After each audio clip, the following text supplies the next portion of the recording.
प्रतिटी विषय को लीड कले जेते जण जोड़ित है मध्यस्थी प्रार्थना कले समस्त धन्यवाद दिए। आसतु आज उपासना आरंभ करने पूर्व छोट करी मु प्रार्थना करी प्रार्थनार सहित आज उपासना का माने आरंभ करवा। आसतु आम चक्षु बंद करवा हस्त जोड़वा प्रभु निकटवर्ती प्रार्थना करवा। धन्यवाद धन्यवाद धन्यवाद स्वर्गीय बापा तुमरी धन्यवाद करुछु प्रभु आमनकर प्राणर प्रियतम पवित्र जीवंत पिता परमेश्वर बापा तुमरी धन्यवाद हो तुमरी महिमा हो तुमरी प्रशंसा हो पिता परमेश्वर प्रभु तुम्हें जो महान राजा तुम्हें राजा मानकर राजा तुम्हें प्रभु मानकर प्रभु पिता परमेश्वर बापा तुम्हें रात्रि प्रतिटी भार बहन कल प्रतिटी प्रहर रे प्रभु तुम्हें आमनकर सहवर्ती रहिल पिता परमेश्वर प्रत्येक अंक सुख निद्रा सुख स्वप्न प्रदान करी पिता परमेश्वर प्रभु सुंदर दिन देखाइल प्रभु तुमरी दया तुमरी प्रेम हेतु पिता परमेश्वर प्रभु मनुष्यर कौन योग्यता नहीं कि पुण्यता नहीं किंतु पिता परमेश्वर प्रभु तुम्हें प्रेम करी पिता परमेश्वर दया करी आज ये दिवस को देखाई प्रभु तुमको धन्यवाद दूची ए दिवस प्रारंभ पिता परमेश्वर प्रभु रियल मिनिस्ट्री ऑफ इंडिया तरफ प्रभु ए ऑनलाइन माध्यम रे तुमरी गौरव महिमा करवा निमंते पिता परमेश्वर प्रभु तुम्हें आमन को साहाय्य करिछ तुमको धन्यवाद दूची मंगलमय प्रेमिक परमेश्वर प्रभु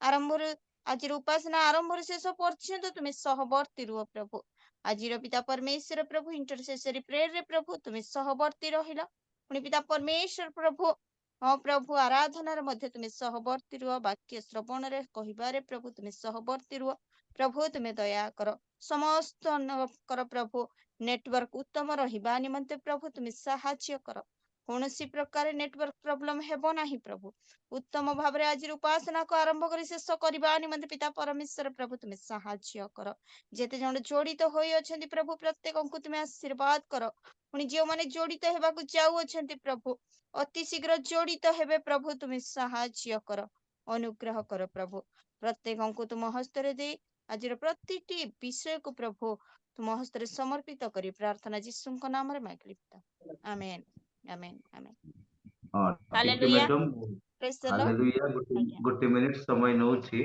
मु क्षमा चाहूछि जस्ट गोटे कॉल आसिला आमनकर मामू रॉबर्ट छिंचाणी जे कि उटी रु कॉल करिथिले तांको सानो भौणी बहुत सीरियस अछंती नवरंगपुर बहुत सीरियस अछंती तांको गुणी करिसंती बोली जणा पडुछि से संघर्ष करुछंती परिवार बहुत चिंतित प्राय परिवार भी समस्त असुस्थ अछंती आमे प्रार्थना करिबा मु चाहूछि जे आमे समस्ते टिके हाथ ऊपर को उठेबा से भौणी को नाम होछि सारन रेवरेंड सुब्रत कुमार सिंह आज्ञांकर स्त्री आम रेवरेंड डॉक्टर तिमोती छिंचाणी सारंकर झियो बड़ झियो रेवरेंड आमनकर जिम छिंचाणी मामूंकर सान भौणी बहुत सीरियस अछंती समस्त टिके हाथ उठेबा प्रार्थना करिबा प्रभु जेपरि तांको सुस्थता प्रदान करिवे से बहुत कष्ट पाउछंती आमे सुनिबा को पारिलु आमे प्रार्थना करिबा मु अनुरोध करूछि आमानक मध्यरे नलिनी जेना दीदी अछंती नलिनी जेना दीदी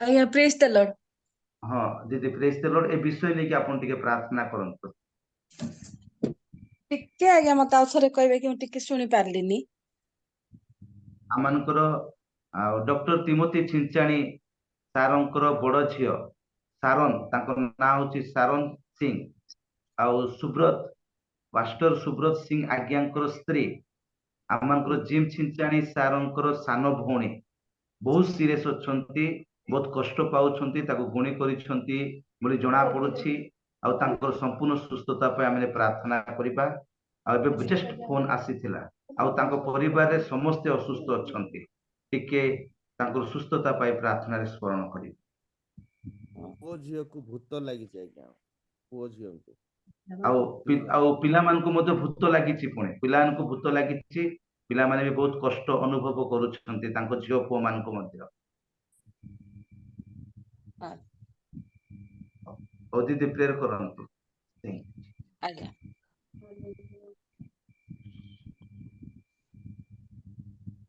आसंतु समस्त मिलित भाव रे हमें प्रार्थना करिबा समस्त को मोर नमस्कार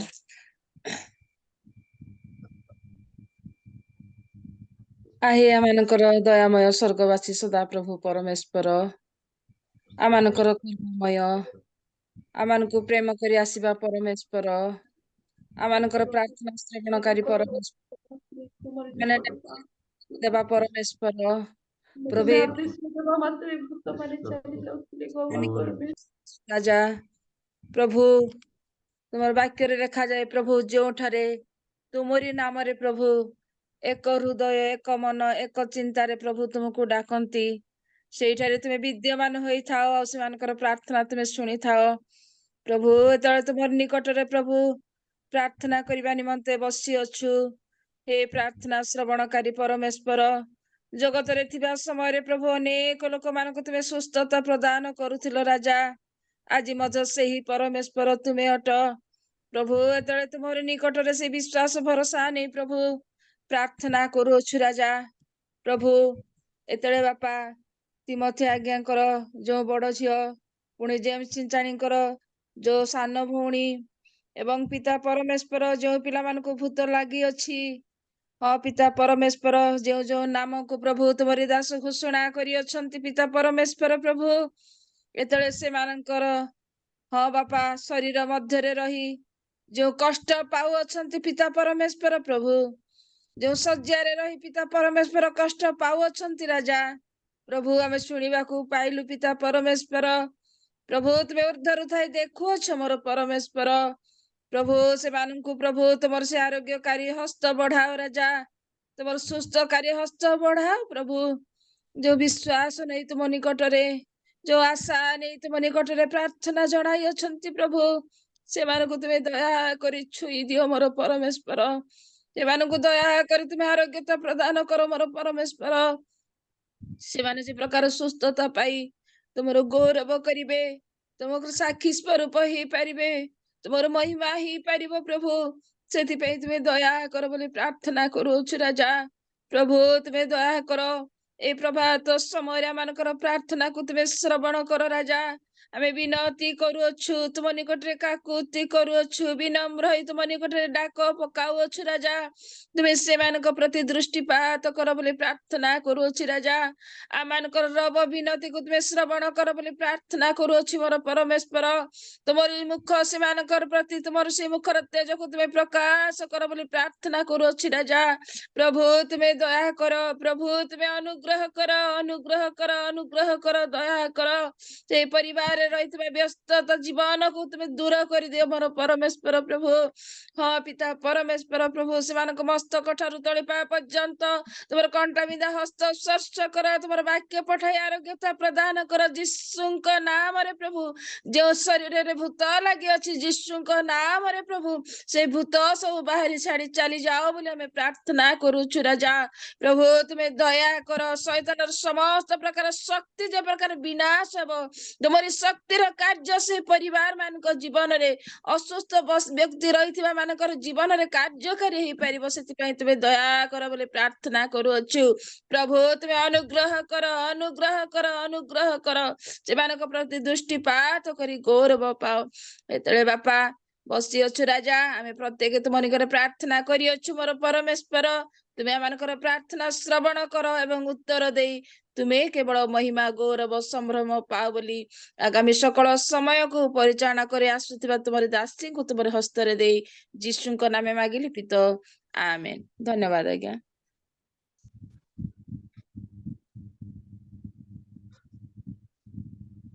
ଧନ୍ୟବାଦ ଦିଦି ଆପଣ ବୋଝର ସହିତ ପ୍ରାର୍ଥନା କରିଛନ୍ତି ଆଉ ରେଖା ମ୍ୟାଡମକୁ ଅନୁରୋଧ କରୁଛି ସେ ଆଗକୁ ପରିଚାଳନା କରିବେ ଆଜ୍ଞା ଧନ୍ୟବାଦ ଆଜ୍ଞା ଆଉ ପ୍ରଭୁ ଏଇ ସମୟରେ ଆମେ ସେ ପରିବାର ନିମନ୍ତେ ପ୍ରାର୍ଥନା କରିଅଛୁ ସମସ୍ତ ପ୍ରାର୍ଥନା ପ୍ରଭୁ ଶୁଣିଛନ୍ତି ସେ ପରିବାରକୁ ସୁସ୍ଥତା ଦେଇଛନ୍ତି ବୋଲି ଆସନ୍ତୁ ଆମମାନଙ୍କର ହସ୍ତ ଉତ୍ତୋଳନ କରି ପ୍ରଭୁଙ୍କର ଗୌରବ କରିବା ହାଲେଲୁୟା ହାଲେଲୁୟା ହାଲେଲୁୟା ଆମେନ୍ ନିଶ୍ଚୟ ପ୍ରଭୁ ସୁସ୍ଥତା ଦେବେ ଆମମାନଙ୍କର ବିଶ୍ୱାସ ଆମମାନେ ନିଜ ନିଜର ପାରିବାରିକ ପ୍ରାର୍ଥନାରେ ମଧ୍ୟ ବ୍ୟକ୍ତିଗତ ପ୍ରାର୍ଥନାରେ ମଧ୍ୟ ପ୍ରିୟ ପରିବାରକୁ ସ୍ମରଣ କରି ସବୁବେଳେ ଆମମାନେ ପ୍ରାର୍ଥନା କରିବା ଆସନ୍ତୁ ଆମମାନେ ପରବର୍ତ୍ତୀ କାର୍ଯ୍ୟକ୍ରମ ମଧ୍ୟକୁ ଯିବା ଆଉ ଏ ସମୟରେ ଆମମାନଙ୍କର ଆରାଧନା କରିବାର ସମୟ ଆଉ ପ୍ରଭୁଙ୍କର ନିକଟବର୍ତ୍ତୀ ହେବାର ସମୟ, ପ୍ରଭୁଙ୍କର ଗୌରବ କରିବାର ସମୟ ଗୀତ ଦ୍ୱାରା।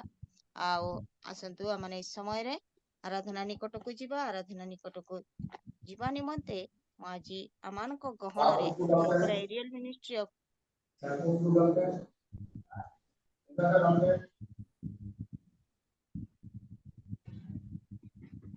ଯାହାର ଅନମ୍ୟୁଟ ଅଛି ଦୟାକରି ମ୍ୟୁଟ କରନ୍ତୁ। ଠିକ ଅଛି, ଏଇ ସମୟରେ ଆମେ ଆରାଧନା କରିବାକୁ ଯିବା। ଆଜି ଆମମାନଙ୍କର ରିଏଲ ମିନିଷ୍ଟ୍ରି ଅଫ ଇଣ୍ଡିଆର ଏହି ମହିଳା ସମିତି ମଧ୍ୟରେ ଆରାଧନା କରିବା ନିମନ୍ତେ ସୁଦୂର ଫୁଲବାଣୀରୁ ଆମମାନଙ୍କର ଅତି ପ୍ରିୟ ସିଷ୍ଟର ଆଉ ମଧୁମିତା ନାୟକ ସିଷ୍ଟର ଆଜି ଆମମାନଙ୍କ ଗହଣରେ ଉପସ୍ଥିତ ଅଛନ୍ତି। ତାଙ୍କୁ ମୁଁ ଆଜି ପ୍ରଭୁ ଯୀଶୁ ଖ୍ରୀଷ୍ଟଙ୍କ ମଧୁମୟ ନାମରେ ରିଏଲ ମିନିଷ୍ଟ୍ରି ଅଫ ଇଣ୍ଡିଆ ତରଫରୁ ଆଉ ସ୍ୱାଗତ ଜଣାଏ। ତୁମେ ପ୍ରଭୁ ଉପସ୍ଥିତ Praise the ରହି Lord. ସକଳ କାର୍ଯ୍ୟ ତୁମେ ସମାପନ କର, ଆଶୀର୍ବାଦ କର। ଯେଉଁ ଉଦ୍ଦେଶ୍ୟରେ ପ୍ରଭୁ ଦାନ ସଂଗ୍ରହ କରାଯାଇଛି ଧନ୍ୟବାଦ ଦିଦି। ତାହା ପ୍ରେଜ୍ ମଧ୍ୟ ଦ ପ୍ରଭୁ ଲର୍ଡ। এই ସମୟ ଆପଣଙ୍କର, ଆପଣ ଆମମାନଙ୍କୁ ଆରାଧନା ମାଧ୍ୟମରେ କଢାଇ ନିଅନ୍ତୁ। ମୁଁ କ୍ଷମା ଚାହେଁ ଆଉ ହୋଷ୍ଟ ଆଜ୍ଞାଙ୍କୁ ଅନୁରୋଧ କରେ ଯାହାର ଅନମ୍ୟୁଟ ଅଛି ଦୟାକରି ମ୍ୟୁଟ କରିଦିଅନ୍ତୁ। ଧନ୍ୟବାଦ ଦିଦି, ଅତି ସୁନ୍ଦର ସ୍ୱାଗତ କରିଥିବାରୁ। ଉପସ୍ଥିତ ରହିଥିବା ପ୍ରତ୍ୟେକଙ୍କୁ ପ୍ରେଜ୍ ଦ ଲର୍ଡ। ମତେ ସୁଯୋଗ ଦେଇଥିବାରୁ ହଷ୍ଟାଗ ମତେ ଧନ୍ୟବାଦ ଦେବାକୁ ଚାହେଁ। ଧନ୍ୟବାଦ ଆଜ୍ଞା, ପ୍ରେଜ୍ ଦ ଲର୍ଡ। ଆଉ ଯେତେ ଜଣ ବି ଆଜି ମହିଳା ସମିତିରେ ଉପସ୍ଥିତ ଅଛନ୍ତି, ମା ମାନଙ୍କୁ, ବାପା ମାନଙ୍କୁ, ସମସ୍ତଙ୍କୁ ପ୍ରଭୁ ଯୀଶୁ ଖ୍ରୀଷ୍ଟଙ୍କର ମଧୁମୟ ନାମରେ ଏ ସମୟରେ ପ୍ରେଜ୍ ଦ ଲର୍ଡ ଜଣାଇବାକୁ ଚାହେଁ। ପ୍ରେଜ୍ ଦ ଲର୍ଡ। ପ୍ରଭୁଙ୍କ ଦୟା ଅନୁଗ୍ରହ ସକାଶେ ଆମେ ଆଜିର ଏଇ ପ୍ରାତଃ କାଳ ସମୟରେ ତାହାଙ୍କର ଚରଣ ତଳେ ବସି ଅଛେ, ତାଙ୍କର ଏଇ ଗୌରବ ଆରାଧନା କରିବା ନିମନ୍ତେ। ଆସନ୍ତୁ ଆରାଧନା କରି କିଛି ଗୀତ ଗାନ କରି ତାଙ୍କ ନିକଟବର୍ତ୍ତୀ ହଉ। Hallelujah. Thank you Jesus, thank you Jesus, thank you Jesus. ତୁମେ ଆରାଧ୍ୟ ପରମେଶ୍ୱର, ତୁମେ ଆରାଧ୍ୟ ପରମେଶ୍ୱର, ତୁମେ ଆଧାର ସର୍ବ ସୃଷ୍ଟିର, ତୁମେ ଆଧାର ସର୍ବ ସୃଷ୍ଟିର, ତୁମେ ଆରାଧ୍ୟ ପରମେଶ୍ୱର, ତୁମେ ଆରାଧ୍ୟ ପରମେଶ୍ୱର, ତୁମେ ଆଧାର ସର୍ବ ସୃଷ୍ଟିର, ତୁମେ ଆଧାର ସର୍ବ ସୃଷ୍ଟିର, ତୁମେ ଆରାଧ୍ୟ ପରମେଶ୍ୱର, ତୁମେ ଆଧାର ସର୍ବ ସୃଷ୍ଟିର। ମୋର ସବୁ ଗତି ତୁମେ ଦେଖୁଛ, ପରିଚୟ ମମର ନେଇଛ। ମୋର ସବୁ ଗତି ତୁମେ ଦେଖୁଛ, ପରିଚୟ ମନର ନେଇଛ। ହୃଦୟର ଚିନ୍ତା ସବୁ ଜାଣୁଛ, ଅନ୍ତର୍ଯାମୀ ପ୍ରଭୁ ମୋ ଜୀବନର। ହୃଦୟର ଚିନ୍ତା ସବୁ ଜାଣୁଛ, ଅନ୍ତର୍ଯାମୀ ପ୍ରଭୁ ମୋ ଜୀବନର। ତୁମେ ଆରାଧ୍ୟ ପରମେଶ୍ୱର, ତୁମେ ଆଧାର ସର୍ବ ସୃଷ୍ଟିର, ତୁମେ ଆରାଧ୍ୟ ପରମେଶ୍ୱର, ତୁମେ ଆଧାର ସର୍ବ ସୃଷ୍ଟିର। ଅଙ୍ଗ ପ୍ରତ୍ୟଙ୍ଗ ପ୍ରେମରେ ଗଢିଛ, ମାତା ଉଦରେ ଯତନ ଖଞ୍ଜିଛ। ଅଙ୍ଗ ପ୍ରତ୍ୟଙ୍ଗ ପ୍ରେମରେ ଗଢିଛ, ମାତା ଉଦରେ ଯତନ ଖଞ୍ଜିଛ। ତୁମ ଅପୂର୍ବ ପ୍ରେମ ପ୍ରକାଶିତ, ତୁମ ସକଳ କାର୍ଯ୍ୟ ଆଚମ୍କାର। ତୁମେ ଅପୂର୍ବ ପ୍ରେମ ପ୍ରକାଶିଛ, ତୁମ ସକଳ କାର୍ଯ୍ୟ ଚମତ୍କାର। ତୁମେ ଆରାଧ୍ୟ ପରମେଶ୍ୱର, ତୁମେ ଆରାଧ୍ୟ ପରମେଶ୍ୱର, ତୁମେ ଆଧାର ସର୍ବ ସୃଷ୍ଟିର, ତୁମେ ଆଧାର ସର୍ବ ସୃଷ୍ଟିର। କେଉଁଠାକୁ ଯିବି ତୁମ ଆତ୍ମା ଠାରୁ, କେଉଁଠାକୁ ଯିବି ତୁମ ସାକ୍ଷାତରୁ, କେଉଁଠାକୁ ଯିବି ତୁମ ଆତ୍ମା ଠାରୁ, କେଉଁଠାକୁ ଯିବି ତୁମ ସାକ୍ଷାତରୁ। ତୁମେ ଗୌରବ ବିରାଜିତ ପରାକ୍ରମୀ ଏ ଜଗତର ପିତା ତୁମ ଗୌରବ ହୁଏ ବିରାଜିତ ପରାକ୍ରମୀ ପ୍ରଭୁ ଏ ଜଗତର ତୁମେ ଆରାଧ୍ୟ ପରମେଶ୍ୱର ତୁମେ ଆରାଧ୍ୟ ପରମେଶ୍ୱର ତୁମେ ଆଧାର ସର୍ବ ସୃଷ୍ଟିର ତୁମେ ଆଧାର ସର୍ବ ସୃଷ୍ଟିର ତୁମେ ଆରାଧ୍ୟ ପରମେଶ୍ୱର ତୁମେ ଆଧାର ସର୍ବ ସୃଷ୍ଟିର ତୁମେ ଆଧାର ସର୍ବ ସୃଷ୍ଟିର ହାଲେଲୁୟା ପ୍ରେଜ୍ ଦ ଲର୍ଡ ପ୍ରଭୁଙ୍କ ମାନଙ୍କୁ ଧନ୍ୟବାଦ ଦିଏ ପରମେଶ୍ୱର ଆମ ସକଳ ଗତିକୁ ସେ ଜାଣନ୍ତି ଆମର ସୃଷ୍ଟିକୁ ଜାଣନ୍ତି ଆମକୁ ଯେତେବେଳେ ମାତାର ଉଦରେ ପଡିନଥିଲୁ ସେ ସମୟରେ ସେ ଆମକୁ ଜାଣନ୍ତି ଆମକୁ ଚିହ୍ନନ୍ତି ଏବଂ ଆମର ନାମକୁ ତାଙ୍କର ହାସ୍ତ ପାପୁଲିରେ ଲେଖି ରଖିଅଛନ୍ତି ମହାନ ପ୍ରେମିକ ପରମେଶ୍ୱରକୁ ଆମେ ପାଇଅଛୁ ସେ ସଦା ସର୍ବଦା ସମାନ ଅଟନ୍ତି ତେଣୁ ଆସନ୍ତୁ ଆଉ ଏକ ଗୀତ ଗାନ କରି ତାଙ୍କର ନିକଟବର୍ତ୍ତୀ ହଉ hallelujah thank you Jesus thank you Jesus thank you Jesus ଦୟା ପରେ ଦୟା କରିଛ ମତେ ପ୍ରଭୁ ଦୟାରେ ମୁଁ ପାଇଛି ସବୁ ଦୟା ପରେ ଦୟା କରିଛ ମତେ ପ୍ରଭୁ ଦୟାରେ ମୁଁ ପାଇଛି ସବୁ କ୍ଷମା ପରେ କ୍ଷମା କରିଛ ମତେ ଯୀଶୁ କ୍ଷମାରେ ମୁଁ ଲଭିଛି ସବୁ କ୍ଷମା ପରେ କ୍ଷମା କରିଛ ମତେ ଯୀଶୁ କ୍ଷମାରେ ମୁଁ ଲଭିଛି ସବୁ ହେ ଯୀଶୁ ତୁମ ଦୟା ମୋ ପ୍ରତି ବଡ଼ ପ୍ରଭୁ ୟେସ୍ ଲର୍ଡ ହେ ଯୀଶୁ ତୁମ ଦୟା ମୋ ପ୍ରତି ବଡ଼ ପ୍ରଭୁ ମୋ ପ୍ରତି ବଡ଼ ପ୍ରଭୁ ଦୟା ପରେ ଦୟା କରିଛ ମତେ ଯୀଶୁ ଦୟାରେ ମୁଁ ପାଇଛି ସବୁ କ୍ଷମା ପରେ କ୍ଷମା କରିଛ ମତେ ଯୀଶୁ କ୍ଷମାରେ ମୁଁ ଲଭିଛି ସବୁ ପ୍ରତି ମୁହୂର୍ତ୍ତେ ତୁମ ଦୟା ମୋ ପ୍ରତି ନୂଆ ନୂଆ ଯେବେ ଖୋଜେ ତୁମ କରୁଣା କରିନ କେବେ ଉଡ଼ା ପ୍ରତି ମୁହୂର୍ତ୍ତେ ତୁମ ଦୟା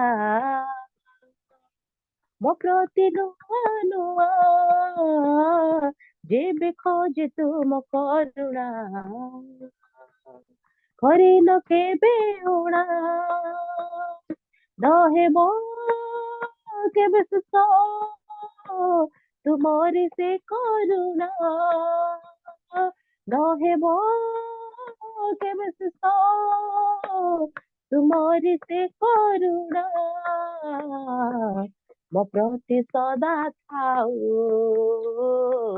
ମୋ ପ୍ରତି ସଦା ଥାଉ ହାଲେଲୁୟା ଦୟା ପରେ ଦୟା କରିଛ ମତେ ଯୀଶୁ ଦୟାରେ ମୁଁ ଲଭିଛି ସବୁ ଗ୍ଲୋରି ଦୟା ପରେ ଦୟା କରିଛ ମତେ ଯୀଶୁ ଦୟାରେ ମୁଁ ଲଭିଛି ସବୁ ଖୁଦାବା ତୁମରି ମଙ୍ଗଳ ଦୟା ମୋ ସଙ୍ଗେ ନିତେ ରହୁ ତୁମରି ଅମୃତ ଆଶିଷ ମୋ ପ୍ରତି ସଦା ଥାଉ ତୁମରି ମଙ୍ଗଳ ଦୟା ମୋ ସଙ୍ଗେ ନିତେ ରହୁ ତୁମରି ଅମୃତ ଆଶିଷ ମୋ ପ୍ରତି ସଦା ଥାଉ ସର୍ବଦା ମୋ ତୁମରି ସ୍ତୁତି କରୁ ହାଲେଲୁୟା ସର୍ବଦା ମୋ ତୁମରି ସ୍ତୁତି କରୁ ତୁମରି ସ୍ତୁତି କରୁ ତୁମରି ସ୍ତୁତି କରୁ ଦୟା ପରେ ଦୟା କରିଛ ମତେ ଯୀଶୁ ଦୟାରେ ମୁଁ ଲଭିଛି ସବୁ क्षमा କରିଛ ମତେ ଯୀଶୁ, କ୍ଷମାରେ ମୁଁ ପାଇଛି ସବୁ। ଦୟା ପରେ ଦୟା କରିଛ ମତେ ଯୀଶୁ, ଦୟାରେ ମୁଁ ଲଭିଛି ସବୁ।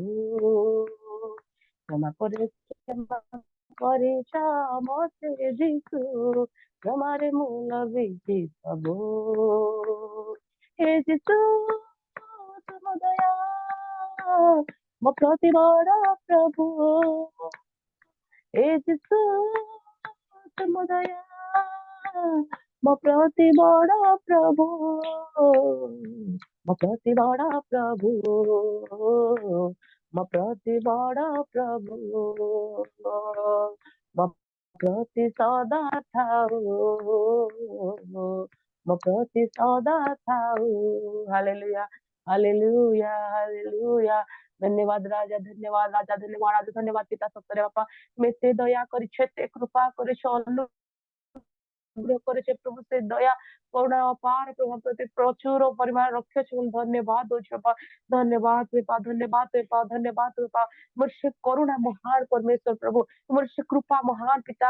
ଏତେ ପ୍ରେମ କିଏ କରିପାରେ ରାଜା, କେବଳ ତୁମ ଛଡା ପ୍ରଭୁ ଜଗତରେ କେହି ନାହିଁ, କେହି ନାହିଁ ଆମର ଲୁହ ପୋଛିବା ପାଇଁ, କେହି ନାହିଁ ପ୍ରଭୁ ଆମର ଉତ୍ତର ଦେଖିବା ପାଇଁ, କେହି ନାହିଁ ପ୍ରଭୁ ଆମକୁ ଶାନ୍ତି ଦେବା ପାଇଁ। ପ୍ରଭୁ ଧନ୍ୟବାଦ ତୁମ ବାପୁ, କେବଳ ତୁମେ ହିଁ ଧନ୍ୟବାଦ ପାଅ ବାबा, तुम्हें ही धन्यवाद पाओ राजा। हालेलुया। धन्यवाद पिता, धन्यवाद पाओ, धन्यवाद पाओ, धन्यवाद पाओ। Thank you Jesus, thank you Lord. Hallelujah. Thank you राजा, धन्यवाद राजा। हालेलुया। हे स्वर्ग पिता, तेरे नाम की स्तुति हो। हे जीवन दाता, तेरे सम्मुख आते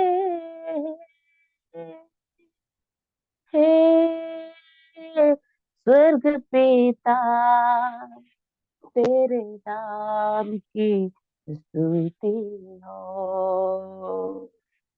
हे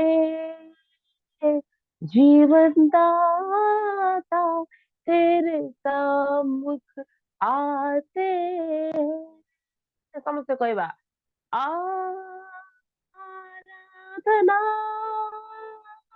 ओ आराधना, आराधना, ओ आराधना। हे स्वर्ग पिता, तेरे नाम की स्तुति हो। Holi spirit hallelujah. हे जीवन दाता, तेरे सम्मुख आते हम, तेरे सिवा कोई नहीं आराधना के योग्य, तेरे समान कोई नहीं स्वर्ग में और पृथ्वी पर। Yes Lord hallelujah. तेरे सिवा कोई नहीं आराधना के योग्य, तेरे समान कोई नहीं स्वर्ग में और पृथ्वी पर। आए सब मिलके बोले आराधना, ओ आराधना खुदा। हालेलुया। आराधना, ओ आराधना। हे स्वर्ग पिता, तेरे नाम की स्तुति हो। हे जीवन दाता, तेरे सम्मुख आते हम, युग युग से तू ही प्रभु, आराधना के योग्य, सर्वशक्तिमान, सर्वव्यापी तू, केवल तू ही, तू ही तू, युग युग से तू ही प्रभु, आराधना के योग्य, सर्वशक्तिमान, सर्वव्यापी तू, केवल तू ही भय के योग्य, आराधना, सब बोले आराधना, ओ आराधना, आराधना, ओ आराधना, आराधना, ओ आराधना, हे स्वर्ग पिता तेरे नाम की स्तुति हो, हे जीवन दाता तेरे सम्मुख आते हम,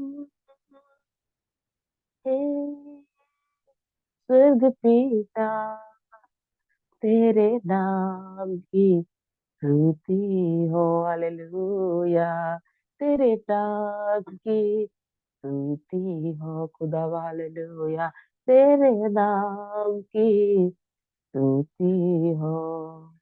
धन्यवाद पिता परमेश्वर प्रभु, तुम्हें धन्यवाद महाराजा, तुम प्रेम अपार प्रभु, हालेलुया प्रभु, स्तुति महिमा पाइबा ପାଇଁ एकमात्र ଯୋଗ୍ୟ ଜୀବିତ परमेश्वर प्रभु ତୁମେ ଅଛ, ତୁମ ସମାନ କେହି ନାହିଁ ପ୍ରଭୁ, ଆମେ ଆପଣଙ୍କୁ ନତ କରି ତୁମରି ଚରଣକୁ ଆସୁଛୁ ବାପା ପ୍ରଭୁ, ଯଦି ବା ଆମେ ଆଜି ଏଇ ଦିନ ଦେଖିଅଛୁ କେବଳ ତୁମରି ଦୟା ସକାଶେ, କେବଳ ତୁମରି ସେ କୃପା ସକାଶେ, କେବଳ ତୁମର ସେ ଅନୁଗ୍ରହ ସକାଶେ ପ୍ରଭୁ, ଆମର ଏପରି ଯୋଗ୍ୟତା ନାହିଁ, ଉତ୍ତମତା ନାହିଁ, ଧାର୍ମିକତା ନାହିଁ ବାପା, केवल तुम्हारी दया, तुम्हारी दया, तुम्हारी दया।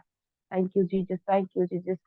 जहाँ दो या तीन एकत्रित होंगे यीशु के अकेला, जहाँ दो या तीन इकट्ठे होंगे यीशु के शांति कोला, आत्मा रे पवित्र आत्मा रे तेरी उपस्थितिला, आत्मा रे पवित्र आत्मा रे यीशु के शांति कोला, आत्मा रे पवित्र आत्मा रे तेरी उपस्थितिला, आत्मा रे पवित्र आत्मा रे यीशु के साथी खोला। धन्यवाद पिता परमेश्वर प्रभु, तुम्हारी उपस्थिति धन्यवाद दूँ, धन्यवाद तुम्हें पाओ प्रश्न में पाओ आत्मिक चक्षु तुम्हें खोल प्रभु, आज प्रार्थना करा समय जिते जन बसी प्रभु ये जगह प्रभु, तुम्हें प्रत्येक नाम को जान, प्रत्येक आवश्यकता को तुम्हें जान, प्रत्येक हृदय बांछा को तुम्हें जान, धन्यवाद दूची ए समय प्रभु, दिन धूली को तुम्हें बाचिल प्रभु, तुम्हारी आराधना स्तुति प्रशंसा करने निमंते प्रभु, प्रभु जो प्रभु आराधना करा तुम्हें ग्रहण कर तुमको धन्यवाद दूची, धन्यवाद दूची आगे समस्त कार्यक्रम तुम्हारे चरित दे राजनीति प्रभु जीशु ख्रीष्ट मधुमेह नाम मांगिली, आमेन आमेन आमेन। थैंक यू दीदी, प्रेज द लॉर्ड। धन्यवाद सिस्टर, बहुत बहुत धन्यवाद। अति सुंदर भावरे हृदय स्पर्शी गीत, आत्मिक गीत गुड़ाक गाई प्रभुंकर निकटवर्ती आमानकु करिथिबारु, आराधना करिथिबारु, प्रभुंकर गौरव करिथिबारु आपनकु बहुत बहुत धन्यवाद। ये आसंतु गोटे उच्च करताल दे आमाने सिस्टर को धन्यवाद देबा। हैं बहुत बहुत धन्यवाद सिस्टर। प्रभु आशीर्वाद करंतु, अनुग्रह करंतु, ए प्रकार आपनको विभिन्न जगह प्रभु तांकरी गौरव निमंते व्यवहृत करंतु। आमेन। आसंतु आमने इस समय सुंदर भाव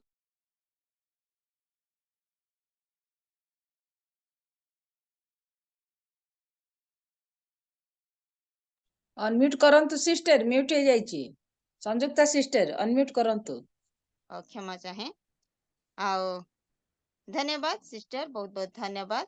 अति सुंदर गीत गान करिकी प्रभुଙ୍କର गौरव करियछंती। आमानକୁ ईश्वरଙ୍କର जीवंत वाक्य श्रवण करबा निमंते से आमानକୁ प्रस्तुत करियछंती। आमानकर हृदय मन को से प्रस्तुत करिछंती। सेतपई सिस्टर को बहुत बहुत धन्यवाद दिए। आसंतु आमाने इस समय रे ईश्वरଙ୍କର जीवंत वाक्य श्रवण करबा को जिबा। वाक्य श्रवण करिबारु करबा पूर्वरु आमाने संक्षिप्त रे आई वर्शिप करिथिबा सिस्टर को पुणी वाक्य आनिथिबा आमानकर मैडम को प्रभुଙ୍କ चरण तले समर्पित करिया माने प्रार्थना करिबा।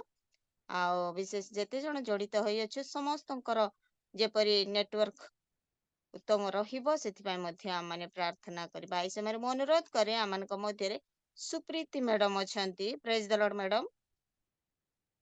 सुप्रीति मैडम अछंती, तांको मो अनुरोध करे आ से संक्षिप्त रे आराधना करिथिबा सिस्टर को पुणी वाक्य आनुथिबा मैडम को प्रभुଙ୍କ चरण तले समर्पित करी प्रार्थना कर। Praise the lord madam. Supriti madam मते सुनी पारुछंती?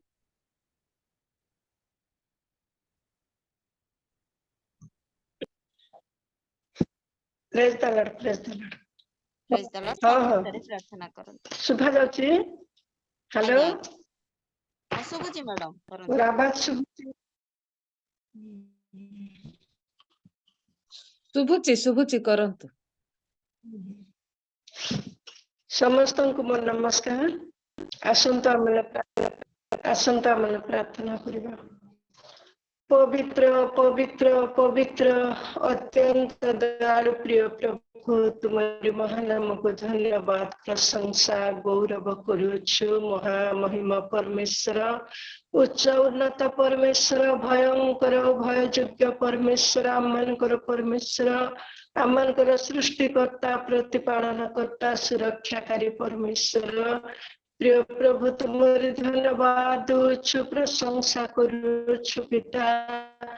ଗତ ଦିନ ମାନଙ୍କର ସମସ୍ତ ଅମଙ୍ଗଳ ବିପଦ ଦୁର୍ଘଟଣା ରକ୍ଷା କରି ଜୀବନରେ ବଞ୍ଚାଇ ଜୀବିତ ମାନଙ୍କ ମଧ୍ୟରେ ନାମ ସ୍ଥାନ କରି ପ୍ରଭୁ ଏଇ ବର୍ଷର ଏଇ ଶେଷ ସପ୍ତାହରେ ତୁମେ ଆମମାନଙ୍କୁ ପହଞ୍ଚାଇ ପ୍ରଭୁ ତୁମରି ସେଇ ସାନ୍ନିଧ୍ୟ ମଧ୍ୟରେ ବସିବା ପାଇଁ ସୁନ୍ଦର ସୁଯୋଗ ଦେଇଥିବାରୁ ଧନ୍ୟବାଦ ଦଉଛି ପ୍ରଭୁ। ପ୍ରଶଂସା ଗୌରବ କରୁଛି ପ୍ରଭୁ। ହେ ମୋର ପରମେଶ୍ୱର ପିତା, ତୁମେ ଆମର ପରମେଶ୍ୱର ହେଇଥିବାରୁ ସଦା ପ୍ରଭୁ ଯେଉଁ ଗୋଷ୍ଠୀର ପରମେଶ୍ୱର ସେମାନେ ଧନ୍ୟ। ପ୍ରିୟ ପ୍ରଭୁ ତୁମେ ଧନ୍ୟ ଗୋ ମୋର ପରମେଶ୍ୱର, ତୁମେ ଆମମାନଙ୍କର ପରମେଶ୍ୱର ହେଇଥିବାରୁ ଆମେ ଧନ୍ୟ ମନେ କରୁଛୁ। ମୋ ଜୀବିତ ପରମେଶ୍ୱର, ରକ୍ଷାକର୍ତ୍ତା, ଉଦ୍ଧାରକର୍ତ୍ତା, ପ୍ରିୟ ପ୍ରଭୁ ପିତା, ପ୍ରତ୍ୟେକଙ୍କୁ ତୁମେ ଆଶୀର୍ବାଦ କର, ସୁରକ୍ଷା କର ପ୍ରଭୁ ପିତା। ତୁମେ ଦୟା କର, ସତ୍ୟରେ ତୁମରି ସେବା ଆରାଧନା କରିବା ନିମନ୍ତେ ଆଶୀର୍ବାଦ ଅନୁଗ୍ରହ କର। ତୁମରି ଉପସ୍ଥିତି ପ୍ରତ୍ୟେକ ଅନୁଭବ କରିପାରିବୁ ପ୍ରିୟ ପ୍ରଭୁ। ହେ ପରମେଶ୍ୱର ତୁମେ ଦୟା କର, ଦୟାଳୁ ପିତା। ହେ ମୋର ଧାର୍ମିକ ପିତା ପ୍ରଭୁ ତୁମେ ଦୟା କର। ଆରାଧନା କରିଥିବା ପ୍ରଭୁ ତୁମରି ଦାସକୁ ତୁମେ ବିଶେଷ କରି ଆଶୀର୍ବାଦ କର। ଅନେକ ଜାଗାରେ ଏହିପରି ପ୍ରଭୁ ତୁମେ ବ୍ୟବହାର କର, ସେମାନଙ୍କର ପରିବାରକୁ ପ୍ରତ୍ୟେକଙ୍କୁ ଆଶୀର୍ବାଦ କର। କରିବା ନିମନ୍ତେ ପ୍ରଭୁ କର ପିତା। ଏଇ ଦିନ ମାନଙ୍କରେ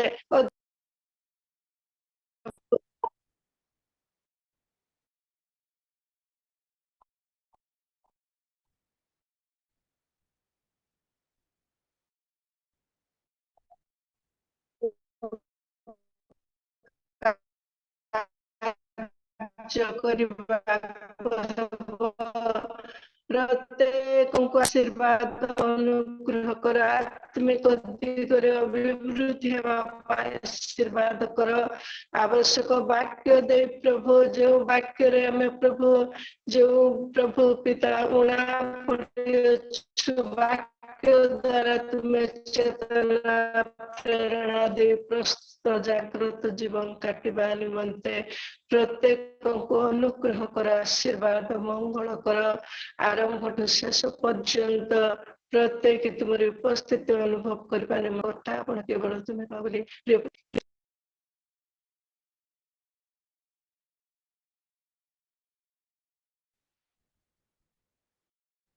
ଆମେନ୍। ଧନ୍ୟବାଦ ଦିଦି, ବହୁତ ବହୁତ ଧନ୍ୟବାଦ। ଆଉ ସୁନ୍ଦର ଭାବରେ ପଛର ସହିତ ପ୍ରାର୍ଥନା କରିଥିବାରୁ ଆପଣଙ୍କୁ ବହୁତ ବହୁତ ଧନ୍ୟବାଦ ଦିଏ। ପ୍ରେଜ୍ ଦ ଲର୍ଡ ଦିଦି। ଆସନ୍ତୁ ଆମେ ଏଇ ସମୟରେ ଈଶ୍ୱରଙ୍କର ଜୀବନ୍ତ ବାକ୍ୟ ଶ୍ରବଣ କରିବାକୁ ଯିବା। ଆଜି ଆମମାନଙ୍କ ଗହଣରେ ଆଉ ଆମମାନଙ୍କର ଅତି ପ୍ରିୟ ମା ଆଉ କୁମୁଦିନୀ ଲିମା ମା ଆମମାନଙ୍କ ଗହଣରେ ଉପସ୍ଥିତ ଅଛନ୍ତି। ତାଙ୍କୁ ମୁଁ ଗୋଟେ ବାକ୍ୟ ଦେଇ ଆଗକୁ ଆହ୍ୱାନ କରିବାକୁ ଚାହେଁ ବାକ୍ୟ ନିମନ୍ତେ। ଆଉ ଯାହା ଲେଖା ହେଇଛି ଗୀତ ସଂହିତା 68 ପର୍ବ ତାର 11 ପଦ, ପ୍ରଭୁ ବାକ୍ୟ ପ୍ରଦାନ କରନ୍ତି, ଶୁଭବାର୍ତ୍ତା ପ୍ରଚାରିକା ସ୍ତ୍ରୀ ଗଣ ମହାବାହିନୀ ଅଟନ୍ତି। ଆଜି ରିଏଲ ମିନିଷ୍ଟ୍ରି ଇଣ୍ଡିଆର ଏଇ ମହିଳା ସମିତିରେ ବାକ୍ୟ କହିବା ନିମନ୍ତେ ଆମମାନଙ୍କର ଅତି ପ୍ରିୟ ମା କୁମୁଦିନୀ ଲିମା ମାଙ୍କୁ ଏ ବାକ୍ୟ ଦେଇ ମୁଁ ପ୍ରଭୁ ଯୀଶୁ ଖ୍ରୀଷ୍ଟଙ୍କ ନାମରେ ଆହ୍ୱାନ କରେ। ପ୍ରେଜ୍ ଦ ଲର୍ଡ। ମା ଆସନ୍ତୁ ଗୋଟେ ଉଚ୍ଚ କରତାଳ ଦେଇ ତାଙ୍କୁ ଆମେ ସ୍ୱାଗତ କରିବା। এই ସମୟ ଆପଣଙ୍କର ମା, ଆପଣ ଆମମାନଙ୍କୁ ଈଶ୍ୱରଙ୍କର ଜୀବନ୍ତ ବାକ୍ୟ ଦେଇ ଆଗକୁ କଢେଇ ନେବା ହେବେ। ମା ଯେତେବେଳେ ବାକ୍ୟ କହୁଥିବେ ସେଇ ସମୟରେ ଅନୁରୋଧ କରେ ଆମମାନଙ୍କର ନଳିନୀ ଜେନା ଦିଦି ଅଛନ୍ତି, ସେ ବାକ୍ୟ ପଠନ କରିବାରେ ସାହାଯ୍ୟ କରେ। ପ୍ରେଜ୍ ଦ ଲର୍ଡ ମା। ବହୁତ ବହୁତ ଧନ୍ୟବାଦ। ପ୍ରଭୁଙ୍କର ମହତ୍ ନାମର ଧନ୍ୟବାଦ ହଉ। ବିଶେଷ କରି ମୋତେ ଆହ୍ୱାନ କରିଥିବା ରେଖା ଭଉଣୀଙ୍କୁ ମୁଁ ବିଶେଷ ଧନ୍ୟବାଦ ଦିଏ। ମଧ୍ୟ ଏକତ୍ରିତ ପ୍ରଭୁଙ୍କ ଦାସ ଦାସୀ ପ୍ରତ୍ୟେକଙ୍କୁ ଏ ପ୍ରାତଃ ସମୟରେ ମୋର ଭକ୍ତିପୂର୍ଣ୍ଣ ନମସ୍କାର ଜଣାଏ। ମଧ୍ୟ ମୁଁ ବିଶେଷ ଧନ୍ୟବାଦ ଦିଏ ଆମମାନଙ୍କର ରିଏଲି ମିନିଷ୍ଟ୍ରିର ହୋଷ୍ଟ ଆଜ୍ଞାଙ୍କୁ। ମୋତେ କାଲି ଫୋନ କରିଥିଲେ ବାକ୍ୟ ନେଇ ଆସିବା ପାଇଁ। ଏ ସୁନ୍ଦର ସୁଯୋଗ ତାଙ୍କ ଦ୍ୱାରା ମୁଁ ପାଇଥିବାରୁ ବିଶେଷ କରି ମୋ ହୃଦୟର କୃତଜ୍ଞତାରୁ ତାଙ୍କୁ ମୁଁ ବିଶେଷ କରି ଧନ୍ୟବାଦ ଜଣାଏ। କାରଣ ପ୍ରଭୁ ଅନୁଗ୍ରହ କରି ଆମମାନଙ୍କୁ ଏ ନୂଆ ବର୍ଷର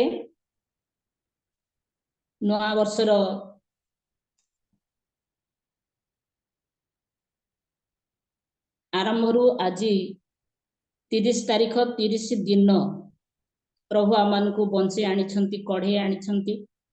ସେ ଆମମାନଙ୍କୁ ସମ୍ଭାଳି ଆଣିଥିବାରୁ ଏଇ ଦିନଟି ଆମେ ଦେଖିପାରୁଛୁ। ଏ ପ୍ରାତଃ ସମୟରେ ପ୍ରଭୁଙ୍କର ନିକଟବର୍ତ୍ତୀ ହେବା ପାଇଁ ପ୍ରଭୁ ଆମମାନଙ୍କୁ ବହୁତ ସୁନ୍ଦର ସୁଯୋଗ ଦେଇଛନ୍ତି। ଆମମାନଙ୍କୁ ସୁଯୋଗର ସଦ୍ବ୍ୟବହାର କରିବାକୁ ହବ। କାରଣ କାଳ ମନ୍ଦଟେ, ସମୟ ମନ୍ଦଟେ ଆମେ ଜାଣୁ। ଆମେ ଶିକ୍ଷା ଦେଇଥାଉ, ପ୍ରାର୍ଥନା କରିଥାଉ କାଳ ସମୟ ପରିସ୍ଥିତି ବିଷୟରେ, କାରଣ ସେ ସମସ୍ତ ବିଷୟ ଆମେ ଅନୁଭବ କରିଥାଉ।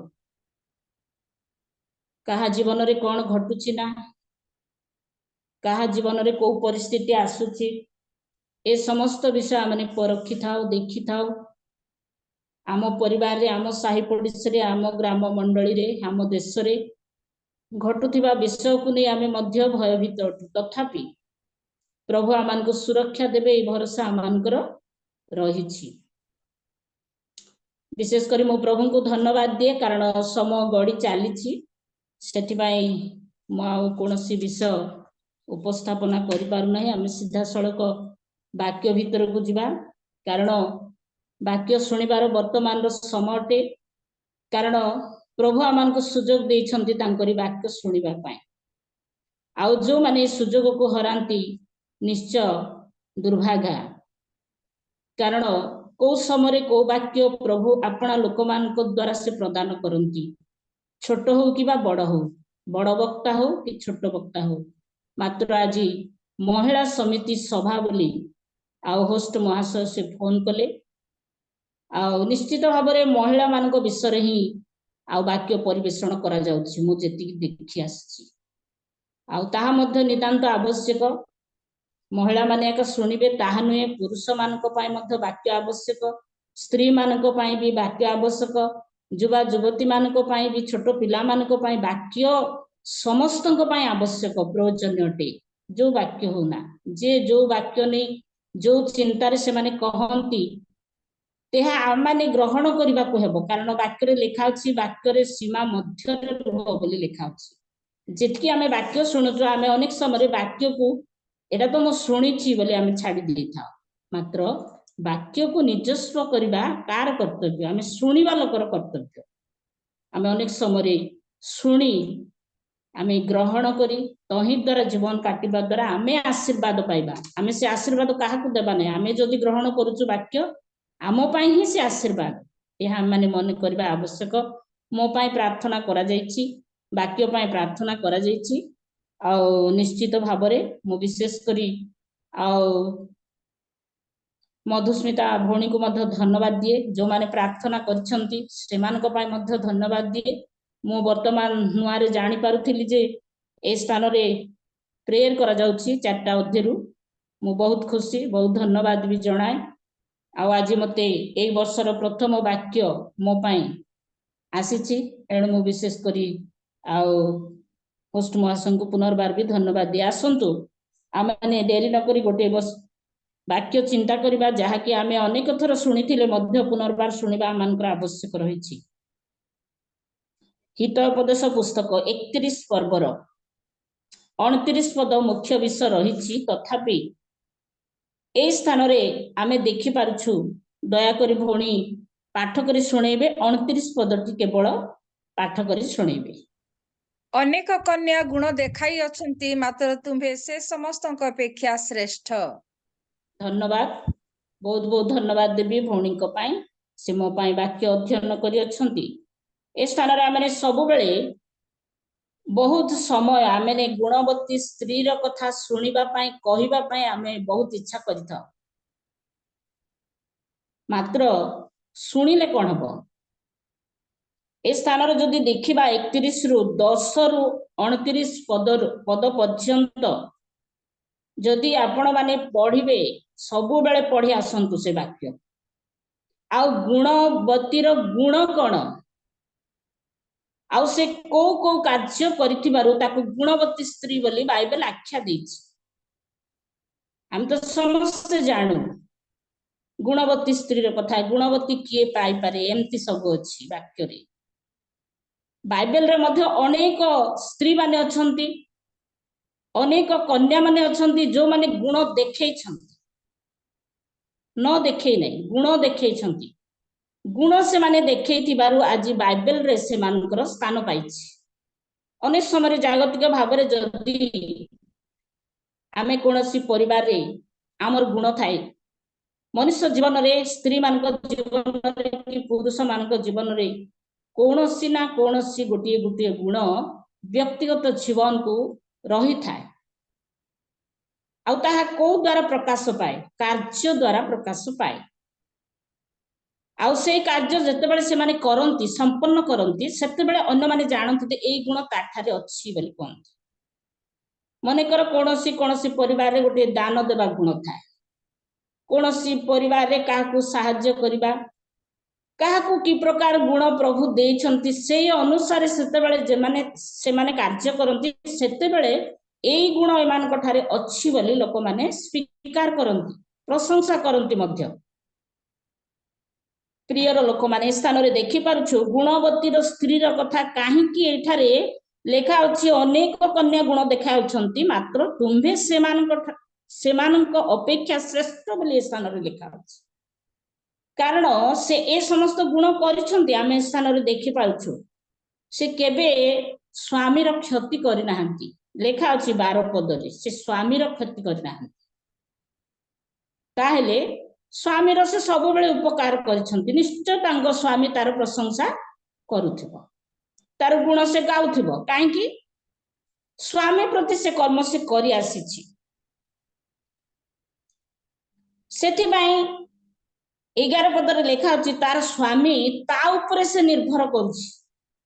ପ୍ରିୟମାନେ, ତାର କାର୍ଯ୍ୟ ଦେଖନ୍ତୁ, ସ୍ୱାମୀଙ୍କ ପ୍ରତି କେମିତି କାର୍ଯ୍ୟ। ମଧ୍ୟ ଲେଖା ଅଛି से दुखी लोक मानक प्रति मुक्त हस्ता एई गुण ता मध्यरे अछि एपरि कार्य से करूछि सेठिपय तांको गुणवती बोली कुहा जायछि किछि करू नथिबो जणे व्यक्ति ताको केबे केही ताठारे गुण अछि बोली केही कहंती ना तापरे तळे तळे जदि आपण माने देखिबे से जणे व्यवसायकारिणी से टाकुड़ी धरे बोली लेखा अछि से जहाज तुल्य बोली लेखा अछि कार्य करिबारे प्रिय माने आउ से चित्र विचित्र वस्त्र निज हस्तरे बुणे एवं परिवार को दिए से भविष्य काल विषय हास्य करे बोली लेखा अछि अनेक विषय ता जीवन रे देखा जाउछि आमे देखि पारुछु तापरे से दिन लेखा अछि से ज्ञान रे मुख पिठाए के गुणवती स्त्री ता जीवन रे ए गुण अछि ए कार्य अछि सेति पय ताको गुणवती बोली कुहा जायछि तापरे लेखा अछि ताहार जिभारे दयार व्यवस्था थाए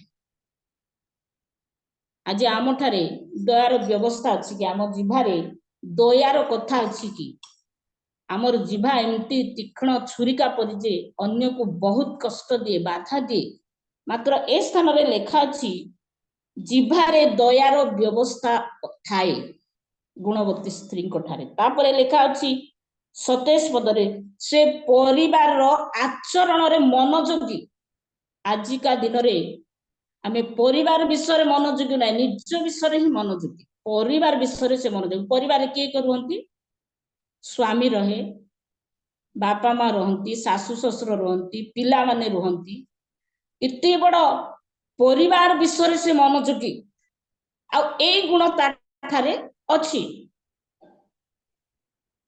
28 पदरे लेखा अछि ताहार संतान माने उठी ताहांकु धन्य धन्य बोली कहंती बोले संतान माने तांको ठारो जो कार्य देखुछंती जो गुण देखुछंती निजर संतान माने कहउछंती बाहर लोक कहवा कथा छाड़ परिवार रे आमे गोटे प्रशंसा पाइबाटा बोले भारी कष्ट आचरण रे कार्य रे कथा बार्ता रे पिला माने धन्य धन्य बोलछंती तापरे तांको स्वामी ही से रूप कहे बोली लेखा अछि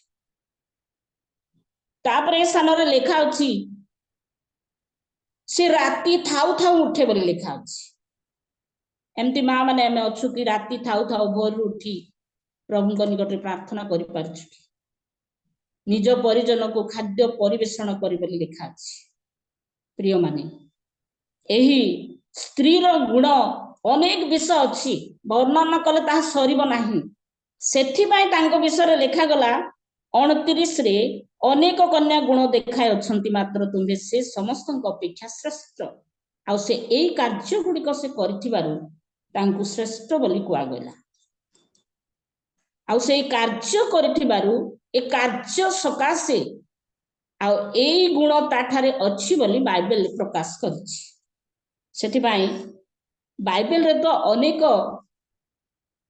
गुण बा अनेक कार्य करिथिबा स्त्री माने अछंती मात्र आमने केतोटी अंश देखिबा आ जो स्त्री सदा प्रभु को भय करे से प्रशंसिता हबो ताहार हातर फल ताहाकु दियो पुनी ताहार निज कर्म नगर द्वार रे ताहार प्रशंसा करिवो जो कर्म से निजर कर्म जहा बोली से करूछंती आ से कर्म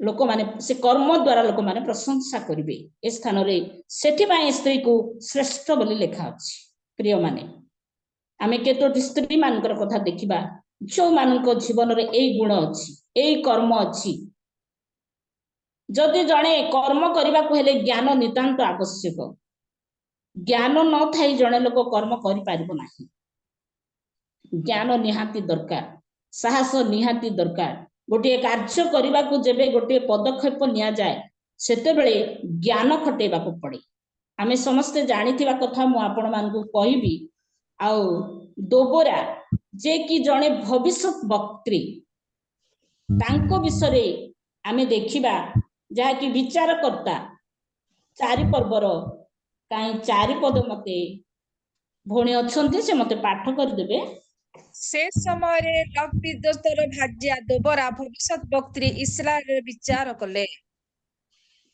ଧନ୍ୟବାଦ। ଏ ସ୍ଥାନରେ ଆମେ ଦେଖିପାରୁଛୁ ଇସ୍ରାଏଲର ସେ ବିଚାର କଲେ। ପ୍ରିୟ ମାନେ, ବହୁତ ସୁନ୍ଦର କଥା। ଜଣେ ଝିଅ, ଜଣେ ସ୍ତ୍ରୀ ଲୋକ, ବିଚାରକର୍ତ୍ତା ମାନେ ଅନେକ ସମୟରେ ଆମେ ପୁରୁଷ ଲୋକ ହିଁ ବିଚାର କରନ୍ତି ବୋଲି ଆମେ ଭାବିଥାଉ। ମାତ୍ର ଏ ସ୍ଥାନରେ ଦେଖୁଛୁ ଆଉ ଦୋବରା ଆଉ ସେ ଜଣେ ଭବିଷ୍ୟତ ବକ୍ତ୍ରୀ ଇସ୍ରାଏଲର ବିଚାର କଲେ। ପ୍ରିୟ ମାନେ, ସେ ଜଣେ ଭବିଷ୍ୟତ ବକ୍ତ୍ରୀ। ଜଣେ ଯଦି ପ୍ରଫେସି କରୁଛି ମାନେ ପ୍ରଭୁଙ୍କ ସହିତ ତାର ଯେବେ ସଂଲଗ୍ନ ନଥିବ, ପ୍ରଭୁଙ୍କ ସହିତ ତାର ଗମନାଗମନ ନଥିବ, ସମ୍ପର୍କ ନଥିବ, ସେ ପ୍ରଭୁଙ୍କ ଠାରୁ କୌଣସି ଭବିଷ୍ୟତବାଣୀ ଶୁଣିପାରିବ ନାହିଁ। ପ୍ରଭୁ ତାଙ୍କୁ କହିବେ ନାହିଁ। ପ୍ରଭୁଙ୍କ ଠାରୁ ଯୋଉମାନେ ଅଲଗା ରୁହନ୍ତି ସେମାନଙ୍କୁ କେବେ ହେଲେ କଣ ଭବିଷ୍ୟତ ବାଣୀ ଆସେ କି? ଆସେ ନାହିଁ। ଯୋଉମାନେ ଅତି ଘନିଷ୍ଠ ପ୍ରଭୁଙ୍କ ସହିତ, ଯୋଉମାନଙ୍କ ସହିତ ପ୍ରଭୁଙ୍କର ସମ୍ପର୍କ ଅଛି, ଏପରି ଲୋକମାନଙ୍କୁ ହିଁ ଭବିଷ୍ୟତ ବାଣୀ କୁହାଯାଏ, ଯାହାକି ଭବିଷ୍ୟତ ବିଷୟରେ ପ୍ରଚାର କରାଯିବ। ଆଜି ଆମ ପରିବାରରେ, ଆମ ଦେଶରେ କି ଜଣେ ବ୍ୟକ୍ତିଙ୍କ ବିଷୟରେ ଭବିଷ୍ୟତ ବାକ୍ୟ ଯେତେବେଳେ ପ୍ରଚାର କରିବ, ନିଶ୍ଚୟ ତାହା ସଫଳ ହେବ। ଆଜି ତ ଅନେକ ଲୋକମାନେ ଅଛନ୍ତି, ଅନେକ ଲୋକମାନେ କୁହନ୍ତି, ମାତ୍ର ତାହା ସଫଳ ହୁଏ ନାହିଁ। ପ୍ରଭୁଙ୍କ ସହିତ ତାର କେମିତି ସମ୍ପର୍କ ଅଛି? ସେ ଜଣେ ଭବିଷ୍ୟତ ବକ୍ତ୍ରୀ ଦୋବରା। ପ୍ରଭୁଙ୍କ ସହିତ ଜଣେ ସମ୍ପର୍କ ଥିଲେ ହିଁ ସେ ଭବିଷ୍ୟତ ବାଣୀ ସେ କହିପାରିବ। ଭବିଷ୍ୟତ କଥା ପ୍ରଭୁ ତାଙ୍କୁ କହିବେ, ସେ ଅନ୍ୟମାନଙ୍କ ନିକଟରେ ପ୍ରଚାର କରିବ, ତାହା ସଫଳ ହେବ। ପ୍ରିୟ ମାନେ, ସେ ଜଣେ ଭବିଷ୍ୟତ ବକ୍ତ୍ରୀ। ପୁଣି ଆମେ ଦ୍ୱିତୀୟରେ ଦେଖିପାରୁଛୁ ସେ ଇସ୍ରାଏଲର ବିଚାର କଲେ। ବିଚାର ବୋଲେ ସାଧାରଣ କଥା ନାହିଁ। ଇସ୍ରାଏଲର ବିଚାର କଲେ। ଆମେ ଗୋଟେ ପରିବାରରେ ଅଛୁ, ମା ହିସାବରେ, କର୍ତ୍ତି ହିସାବରେ, ଗୋଟେ ସାହିରେ ଅଛୁ, ସାହିର ବଡ ଲୋକ ହିସାବରେ। ମାତ୍ର ଅନେକ ସମୟରେ ଆମେ ଯଦି ଗୋଟେ ପରିବାର ଆମକୁ ଡାକନ୍ତି ଅଶାନ୍ତି ହେଲେ ଟିକେ ସମାଧାନ କରିବା ପାଇଁ, ଟିକେ ବିଚାର କରିବା ପାଇଁ ଆସ କହିଲେ ଆମେ ଡରିଥାଉ। କାହିଁକି ଡରିଥାଉ? ଆମଠାରେ ସେ ଟ୍ୟାଲେଣ୍ଟ ନାହିଁ। ବିଚାର କରିବାକୁ ହେଲେ ଜ୍ଞାନର ଆବଶ୍ୟକ, ଜ୍ଞାନର ଆବଶ୍ୟକ। ଅନେକ କଥା ଜାଣିବା ଦରକାର। ଅନେକ କଥା ନ ଜାଣିଲେ ଗୋଟିଏ ସ୍ଥାନରେ ଆମେ ବିଚାର କରିପାରିବା ନାହିଁ। କାହିଁକି? କେମିତି ଜ୍ଞାନ ଦରକାର?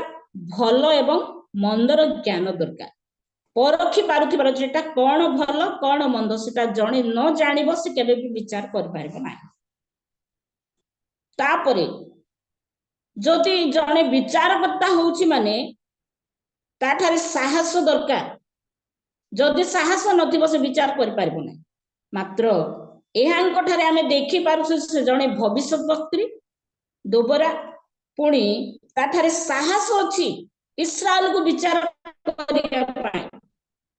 ପ୍ରିୟ ମାନେ, ଆଜି ଆମେ ସ୍ତ୍ରୀ ହିସାବରେ ଜଗତରେ ଅଛୁ, ଆମ ମଣ୍ଡଳୀରେ ଅଛୁ, ଆମ ଗ୍ରାମରେ ଅଛୁ, ଆମେ ଗୋଟେ ପରିବାରର ଗୃହିଣୀ ମାନେ ଅଟୁ। ଆମ ଜୀବନରେ ସେ ଟ୍ୟାଲେଣ୍ଟ ଅଛି କି? ଯଦି ଅଛି, ପ୍ରଭୁ ଗୌରବ ପାଆନ୍ତୁ। ପ୍ରଭୁଙ୍କ ପାଇଁ ଆପଣ ମାନେ କରନ୍ତୁ, ନିଶ୍ଚୟ କରିବା ଦରକାର। କାରଣ ତାଠାରେ ଜ୍ଞାନ ଥିଲା। ଆମେ ସମସ୍ତେ ଜାଣୁ, ରାଜାବଳୀ, ପ୍ରଥମ ରାଜାବଳୀ ପୁସ୍ତକ ମୁଁ ପଢିବା ପାଇଁ କହୁନି, 3:9 ପଦରେ ଲେଖା ଅଛି, ଭଲ ଏବଂ ମନ୍ଦ ଜାଣିବା ପାଇଁ ସେଦିନ ସୋଲୋମନ ଈଶ୍ୱରଙ୍କ ନିକଟରେ ପ୍ରାର୍ଥନା କଲେ, ଆଉ ତାଙ୍କୁ ଇସ୍ରାଏଲର ବିଚାର କରିବା ପାଇଁ ପ୍ରଭୁ ତାଙ୍କୁ ଜ୍ଞାନ ଦେଲେ। ଆଉ ସେଇପରି ଜ୍ଞାନ ଦୋବରା ନିକଟରେ ଥିଲା, ସେଥିପାଇଁ ସେ ଇସ୍ରାଏଲକୁ ବିଚାର କରିପାରିଥିଲା। ପ୍ରିୟ ମାନେ, ଏଇ କର୍ମ ହେତୁରୁ ଆଜି ବାଇବେଲରେ ତାଙ୍କ ସ୍ଥାନ ପାଇଛି। ଏମାନଙ୍କୁ କଣ ଗୁଣବତୀ ବୋଲି କହିବେ ନାହିଁ କି? ଏପରି ଗୁଣ ଏହାଙ୍କ ଠାରେ ନାହିଁ କି? ବିଚାର କରିବାର ଶକ୍ତି, ପୁଣି ଭବିଷ୍ୟତବାଣୀ କହିବାର ଏହି ଗୁଣ ତାଙ୍କ ମଧ୍ୟରେ ଦେଖାଯାଇଛି। ଆଜି ଆମମାନଙ୍କ ଜୀବନରେ ତାହା ନିତାନ୍ତ ରହିବା ଆବଶ୍ୟକ ଅଟେ। ତାପରେ ଆମେ ଦେଖିବା ଯାହାକି ପ୍ରେରିତ ପୁସ୍ତକ 9:36 39 ପଦ ପର୍ଯ୍ୟନ୍ତ ଭଉଣୀ ପଢି ସାହାଯ୍ୟ କରିବେ। ମୁଁ ଜାଣିଥିବା କଥା ଗୁଡ଼ିକ ଆପଣମାନଙ୍କୁ ସ୍ମରଣ କରାଇ ଦିଏ। ଆପଣମାନେ ଯେ କେବେ ଶୁଣି ନାହାନ୍ତି ତାହା ନୁହେଁ, ମାତ୍ର ଆମେ ଶୁଣିଥିବା ବିଷୟ ହିଁ ପୁନର୍ବାର ଶୁଣିବା ଦ୍ୱାରା ଆମେ ଲକ୍ଷ୍ୟ ଭ୍ରଷ୍ଟ ହେବା ନାହିଁ। ବାକ୍ୟରେ ଲେଖା ଅଛି, ପଢିବେ ଭଉଣୀ। ଯାପରେ ତାବିଥା ନାମରେ ଜଣେ ଶିଷ୍ୟ ଥିଲେ, ଅନୁଭୂତ କଲେ ଏହି ନାମର ଅର୍ଥ ଦରକାର। ସେ ନାନା ସତ୍କର୍ମ ଓ ଦାନ କ୍ରିୟାରେ ପୂର୍ଣ୍ଣ ଥିଲେ। ସେହି ସମୟରେ ସେ ପୀଡ଼ିତ ପ୍ରାଣ ତ୍ୟାଗ କଲେ। ସେଥିରେ ସେମାନେ ତାଙ୍କୁ ସ୍ନାନ କରାଇ ଗୋଟିଏ ଉପର କୋଠରୀରେ ଶୁଆଇ ଦେଲେ। ପୁଣି ଲୁଦ ଯାହାର ନିକଟବର୍ତ୍ତୀ ଥିବାରୁ ଶିଷ୍ୟମାନେ ପିତର ସେଠାରେ ଆସୁଛନ୍ତି ବୋଲି ଶୁଣି 2 ଜଣ ଲୋକଙ୍କୁ ତାଙ୍କ ନିକଟକୁ ପଠାଇ ଏହା ନିବେଦନ କଲେ, ଆମମାନଙ୍କ ନିକଟକୁ ଆସିବା ପାଇଁ ବିଳମ୍ବ କରନ୍ତୁ ନାହିଁ। ଏଣୁ ପିତର ଉଠି ସେମାନଙ୍କ ସଙ୍ଗରେ ଗଲେ।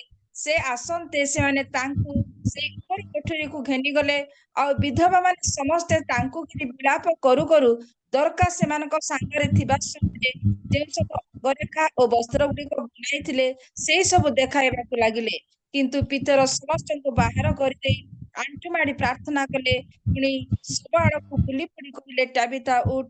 ସେଥିରେ ସେ ଆଖି ମେଲା କଲେ ଆଉ ପିତରଙ୍କୁ ଦେଖି ଉଠି ବସିଲେ। ଧନ୍ୟବାଦ ଝିଅ, ପ୍ରଭୁଙ୍କର ମହତ୍ ନାମର ଧନ୍ୟବାଦ ହଉ। ଅତି ସୁନ୍ଦର ବାକ୍ୟ ଆମେ ଦେଖି ପାରୁଛୁ। ଦରକାରଙ୍କ ଜୀବନରେ ଗୋଟେ ସତ୍କର୍ମ ଥିଲା। ସତ୍କର୍ମ, ଆମେ ସତ୍କର୍ମ କରିବା ଦ୍ୱାରା ହିଁ ଆମମାନଙ୍କର ଗୁଣ ପ୍ରକାଶ ପାଏ। ସେଥିପାଇଁ ସ୍ଥାନରେ ଆମେ ଦେଖିପାରୁଛୁ ଦରକା ସତ୍କର୍ମ କରୁଥିଲେ, ଦାନ କ୍ରିୟାରେ ସେ ପୂର୍ଣ୍ଣ ଥିଲେ ବୋଲି ଲେଖା ଅଛି। ଆଉ ତାଙ୍କଠାରେ ଦାନ ସେ କରୁଥିଲେ, କାରଣ ଏ ସ୍ଥାନରେ ସ୍ପଷ୍ଟ ଭାବରେ ଭଉଣୀ ପଢୁଥିଲେ ସେ ବିଧବା ମାନଙ୍କୁ ନିଜ ହସ୍ତରେ କର୍ମ କରି ସେମାନଙ୍କୁ ଦାନ କରୁଥିଲେ। ଅନେକ ସମୟରେ ନିଜର ଜିନିଷକୁ ଅନ୍ୟକୁ ଦେବା ପାଇଁ ଆମେ କେବେ ବି ଇଚ୍ଛା କରିନଥାଉ। ମୁଁ ତ ଏଇଟା ନିଜେ କରିଛି, ମୁଁ ପିନ୍ଧିବା ପାଇଁ, ମୋ ପରିବାର ପିନ୍ଧିବା ପାଇଁ, ମୋ ପିଲାମାନେ କରିବା ପାଇଁ ବୋଲି ଆମେ କହିଥାଉ। ମାତ୍ର ସେ ବିଧବା ମାନଙ୍କ ପ୍ରତି ମନୋଯୋଗୀ ଥିଲେ। ସେଥିପାଇଁ ନିଜ ହସ୍ତରେ କର୍ମ କରି ଏଇ କର୍ମ ସେ କରୁଥିଲେ। କଣ କର୍ମ କରୁଥିଲେ? ସେ ଦାନ ଦଉଥିଲେ। ଏହା ହେଉଛି ପ୍ରଭୁଙ୍କ ଦୃଷ୍ଟିରେ ଏକ ଉତ୍ତମ କର୍ମ ଅଟେ। ଦାନ କରିବା ଗୋଟେ ଉତ୍ତମ କର୍ମ, କାରଣ ଏଭ୍ରି ପୁସ୍ତକରେ ଲେଖା ଅଛି ଦାନ କରିବା ଉତ୍କୃଷ୍ଟ ବଳି ବୋଲି ଲେଖା ଅଛି। ପ୍ରିୟମାନେ, ଆମମାନଙ୍କର ଜୀବନରେ ଅନେକ ସମୟରେ ଏହି କର୍ମ କରିପାରିନଥାଉ, ବିଭିନ୍ନ କାର୍ଯ୍ୟ କରିଥାଉ। ଦାନ କରିବା ପାଇଁ ଆମେ ପାଶୋରି ଯାଇଥାଉ। ଦାନ ଆମେ ପାଇବା ଦରକାର ବୋଲି ଆମେ ଭାବିଥାଉ, ମାତ୍ର ଅନ୍ୟକୁ ଦାନ କରିବା ଦରକାର ନୁହେଁ ବୋଲି ଆମେ ଭାବିଥାଉ। ମାତ୍ର ଦାନ କରିବା ଦରକାର, କାରଣ ଦରକାର ଏହି ସତ୍କର୍ମ ସେ କରୁଥିଲେ। ଏହି ସତ୍କର୍ମ ସେ କରୁଥିଲେ। ଅନେକ ସମୟରେ ସତ୍କର୍ମ ଜାଣି ସୁଦ୍ଧା ଆମେ କରିନଥାଉ। ତାହା ହେଉଛି ସତ୍କର୍ମ ଜାଣି ଯେ କରେ ନାହିଁ ତାର ପାପ ହୁଏ ବୋଲି ଲେଖା ଅଛି। ସେଥିପାଇଁ ଆମମାନଙ୍କୁ ଅନେକ ସମୟରେ ଏହି ସତ୍କର୍ମ କରିବାକୁ ହବ, କାରଣ ଦରକାର ଏହି ସତ୍କର୍ମ ପ୍ରଭୁଙ୍କ ଦୃଷ୍ଟିରେ ଯାହା ଯଥାର୍ଥ। ଦରିଦ୍ରକୁ, ବିଧବା ଲୋକମାନଙ୍କୁ ସେ ଦାନ କରୁଥିଲେ। ସେଥିପାଇଁ ସେ ମୃତ୍ୟୁବରଣ କରୁଥିବାରୁ ପିତରଙ୍କ ନିକଟରେ ସେ ଯାହା ଯାହା କରୁଛନ୍ତି ତାର କର୍ମ ସକଳ ସେମାନେ ବର୍ଣ୍ଣନା କରୁଛନ୍ତି। ପ୍ରିୟମାନେ, ଆଜି ଆମେ ଜଗତରେ କୋଉ କର୍ମ କରୁଛୁ ଯେ ଅନ୍ୟମାନେ ଆମମାନଙ୍କ ବିଷୟରେ ସେଇ କର୍ମର ବର୍ଣ୍ଣନା କରିବେ, ଯଦ୍ୱାରା ଏହି ଗୁଣ ଆଠାରେ ଅଛି ବୋଲି ଅନ୍ୟମାନେ ଜାଣିବେ। ପ୍ରିୟମାନେ, ଲେଖା ଅଛି ଏଫେସୀ ପୁସ୍ତକ 6:7 ପଦରେ, କ୍ଷମା କରିବେ, ତୃତୀୟ ଯୋହନ 1:11 ପଦରେ ମଧ୍ୟ ଲେଖା ଅଛି ଯେ ସତ୍କର୍ମ କରେ ସେ ଈଶ୍ୱରଙ୍କ ଠାରୁ ଜାତ। ସତ୍କର୍ମ ଯଦି ଜଣେ କରୁଛି ମାନେ ଈଶ୍ୱରଙ୍କ ଠାରୁ ସେ ଜାତ ନହେଲେ, ଈଶ୍ୱରଙ୍କ ସହିତ ଲାଗି ନ ରହିଲେ, ଈଶ୍ୱରଙ୍କୁ ନ ପାଇଲେ କେବେ ସେ ସତ୍କର୍ମ କରିପାରେ ନାହିଁ। କାରଣ ସେ ହେଉଛନ୍ତି ସତ୍ୟ ପ୍ରଭୁ। ଯେ ସତ୍ୟକୁ ବିଶ୍ୱାସ କରିବ ସେ ହିଁ ସତ୍କର୍ମ କରିବ। ଏହା ପ୍ରଭୁଙ୍କର କାର୍ଯ୍ୟ ବୋଲି ଜାଣି ସେଦିନ ଦରକାରଙ୍କ ଜୀବନରେ ସେ ଈଶ୍ୱରଙ୍କ ଠାରେ ଲାଗି ରହିଥିବାରୁ, ଈଶ୍ୱର ତାଙ୍କୁ ଏଇ ଦାନ ଦେଇଥିବାରୁ ସେ ସେଦିନ କରୁଥିଲେ। ପ୍ରିୟମାନେ, ଆମମାନଙ୍କର ଜୀବନରେ ମଧ୍ୟ କରିବା ଆବଶ୍ୟକ ରହିଛି, କାରଣ ଏଫେସୀ ପୁସ୍ତକ 6:7 ପଦରେ ମଧ୍ୟ ଲେଖାଯାଏ ସତ୍କର୍ମ କରିବା ଲୋକ ପାଇଁ ପୁରସ୍କାର ଅଛି। ଯେଉଁମାନେ ଏପରି ସତ୍କର୍ମ କରନ୍ତି ସେମାନେ ପୁରସ୍କାର ଅଂଶୀ ହୁଅନ୍ତି। ପ୍ରିୟମାନେ, ପଢିବା ପାଇଁ କହୁନାହିଁ, କାରଣ ସମୟ ଚାଲି ଯାଉଛି। ଆମମାନଙ୍କର ଜୀବନରେ ଏହା କରିବା ନିତାନ୍ତ ଦରକାର। ଏହି ଦରକାର କାହାର କଣ ଆବଶ୍ୟକ ସେଦିନ ସେ ଜାଣୁଥିଲା। ଦୁଃଖୀ ଲୋକମାନଙ୍କ ପାଇଁ, ବିଧବା ଲୋକମାନଙ୍କ ପାଇଁ ଏଇ କର୍ମ ସେ ସେଦିନ ସେ କରିପାରିଛି, ସାହାଯ୍ୟ କରୁଥିଲା, ବିଧବା ମାନଙ୍କ ପ୍ରତି ମନୋଯୋଗୀ ଥିଲା। ପ୍ରିୟମାନେ, ଆମମାନଙ୍କର ଜୀବନରେ ତାହା କରିବା ଆମମାନଙ୍କର ନିତାନ୍ତ ଆବଶ୍ୟକ ରହିଛି। ପ୍ରେରିତଙ୍କ ଯୁଗରେ ଯେତେବେଳେ ପ୍ରେରିତ ପାଉଲ ପ୍ରଚାର କରୁଥିଲେ, ସେ ସମୟରେ ଲେଖା ଅଛି, ଆଉ ଜଣେ ମାଙ୍କ ବିଷୟରେ ପ୍ରେରିତ ପାଉଲ କହୁଛନ୍ତି। ଆପଣ ମାନେ ପଢି ମତେ ସାହାଯ୍ୟ କରିବେ। ରୋମୀ ପୁସ୍ତକ 16:13 ପଦ କାହିଁ ପଢିବ।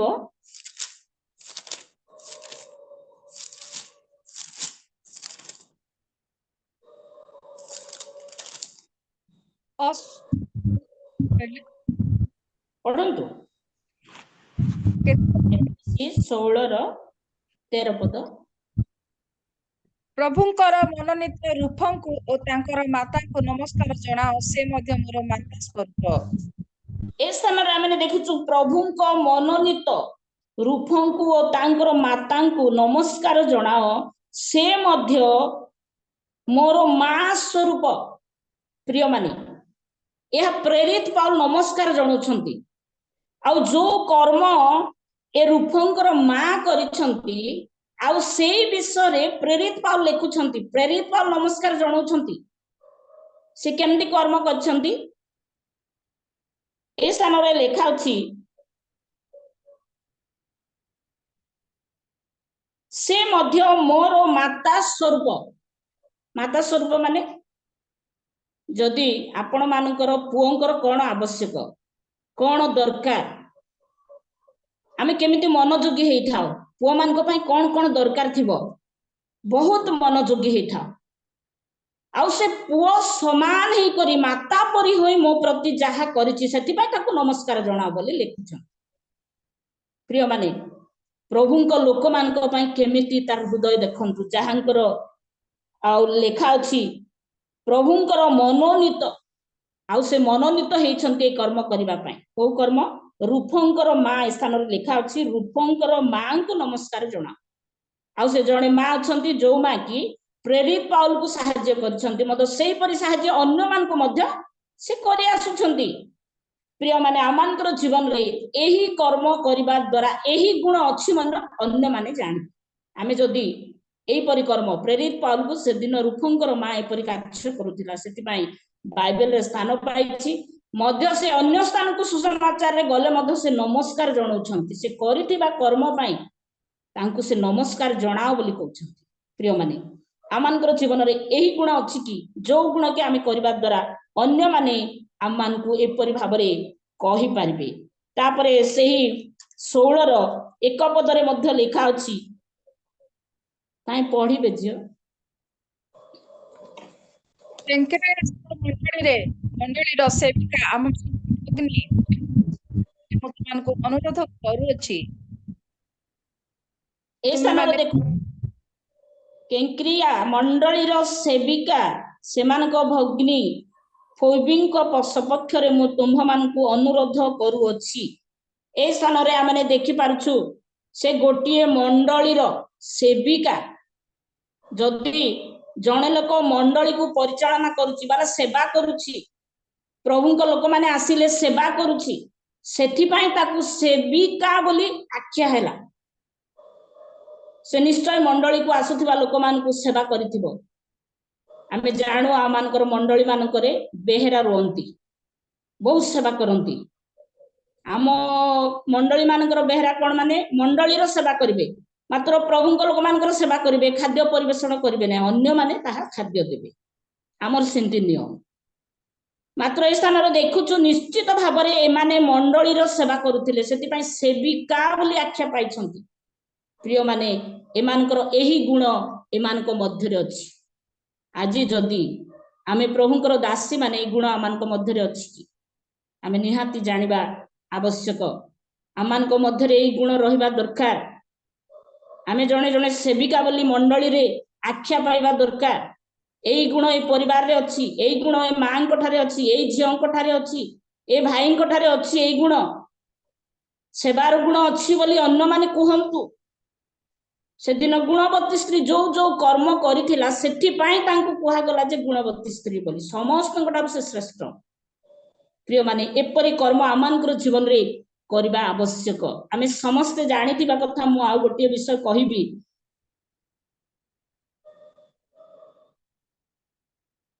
କାରାରକ୍ଷକଙ୍କର କଥା। କାରାରକ୍ଷକ ଯେତେବେଳେ ବାକ୍ୟ ଶୁଣିଲା ପରେ ପରେ ସେମାନେ ବିଶ୍ୱାସ କଲେ। ଲେଖା ଅଛି ପ୍ରେରିତ ପୁସ୍ତକ 16 ପର୍ବର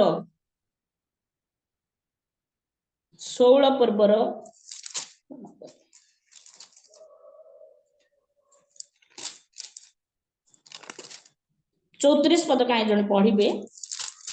ସେଥିରେ ସେ ସେମାନଙ୍କୁ ଆପଣା ଗୃହକୁ ଘେନି ଯାଇ ଖାଦ୍ୟ ପରିବେଷଣ କଲେ ଆଉ ସମସ୍ତ ପରିବାର ସହିତ ଈଶ୍ୱରଙ୍କ ଠାରେ ବିଶ୍ୱାସ କରି ଅତ୍ୟନ୍ତ ଆନନ୍ଦିତ ହେଲେ। ପ୍ରିୟମାନେ, କାରାରକ୍ଷକ ମଧ୍ୟରାତ୍ରିରେ ବୋଲି ଲେଖା ଅଛି ଉପରଂଶ ମାନଙ୍କରେ। ଯଦି ଆପଣ ମାନେ ଦେଖିବେ ମଧ୍ୟରାତ୍ରିରେ ଯେତେବେଳେ ସେମାନେ ବିଶ୍ୱାସ କଲେ, ସେଇ ମଧ୍ୟରାତ୍ରିରେ ହିଁ ସେମାନଙ୍କୁ ତାଙ୍କ ଗୃହକୁ ନେଲେ ବୋଲି ଲେଖା ଅଛି। ସେମାନେ ଖ୍ରୀଷ୍ଟିଆନ ଲୋକ ନୁହନ୍ତି, ସେ ପରିବାର ଖ୍ରୀଷ୍ଟିଆନ ଲୋକ ନୁହନ୍ତି, ସେ ସ୍ତ୍ରୀ ଖ୍ରୀଷ୍ଟିଆନ ଲୋକ ନୁହେଁ। ଅର୍ଦ୍ଧରାତ୍ରିରେ, ଦିନ ବେଳେ ଗଲେ ଜଣେ ଲୋକ ଆତିଥ୍ୟ ସତ୍କାର କରିପାରିବ, ସକାଳୁ କି 10ଟା ସମୟରେ କି 12ଟା ଭିତରେ ଜଣେ ଲୋକ ଯାଉଛି ପ୍ରଭୁଙ୍କ ଲୋକମାନେ ନିଶ୍ଚୟ ସେ କରିପାରିବ। ଅର୍ଦ୍ଧରାତ୍ରିରେ ଜଣେ ପ୍ରଭୁଙ୍କୁ ଜାଣିଥିବା ଲୋକ ବି ଅର୍ଦ୍ଧରାତ୍ରିରେ ମୁଁ କଣ କରିବି ଏହା କହିଥାଉ। ଆମେ ଆମ ଜୀବନର ଅନୁଭବ କଥା ଏହା। ମାତ୍ର ସେ ମଧ୍ୟରାତ୍ରିରେ ପ୍ରଭୁଙ୍କ ଲୋକମାନଙ୍କୁ ନେବାରୁ ସେ ଖାଦ୍ୟ ପରିବେଷଣ କରୁଛି।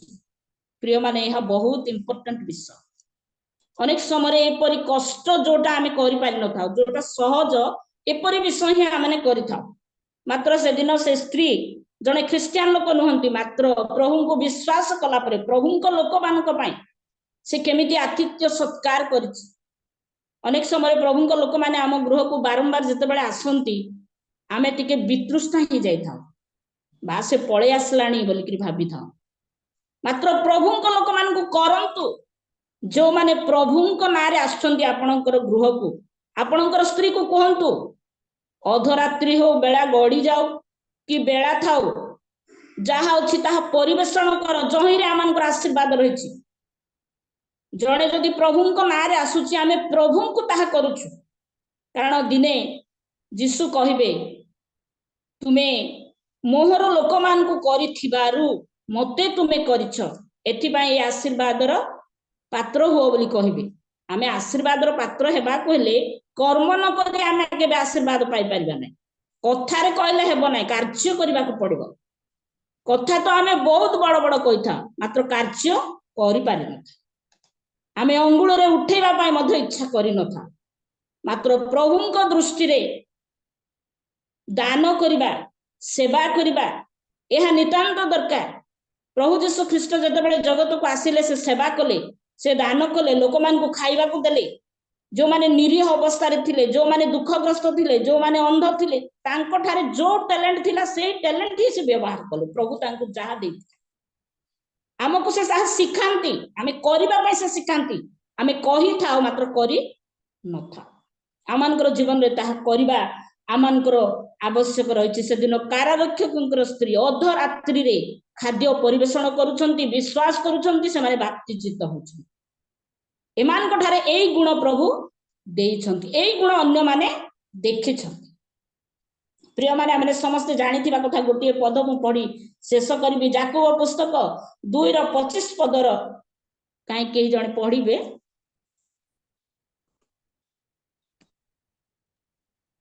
ସେହି ପ୍ରକାରେ ମଧ୍ୟ ରାହାବ ବେଶ୍ୟା ମାନଙ୍କୁ ଆତିଥ୍ୟ କରି ଅନ୍ୟ ବାଟ ଦେଇ ସେମାନଙ୍କୁ ବିଦାୟ କରିବାରୁ କଣ କର୍ମ ଦ୍ୱାରା ଧାର୍ମିକ ଗଣିତ ହେଲେ ନାହିଁ?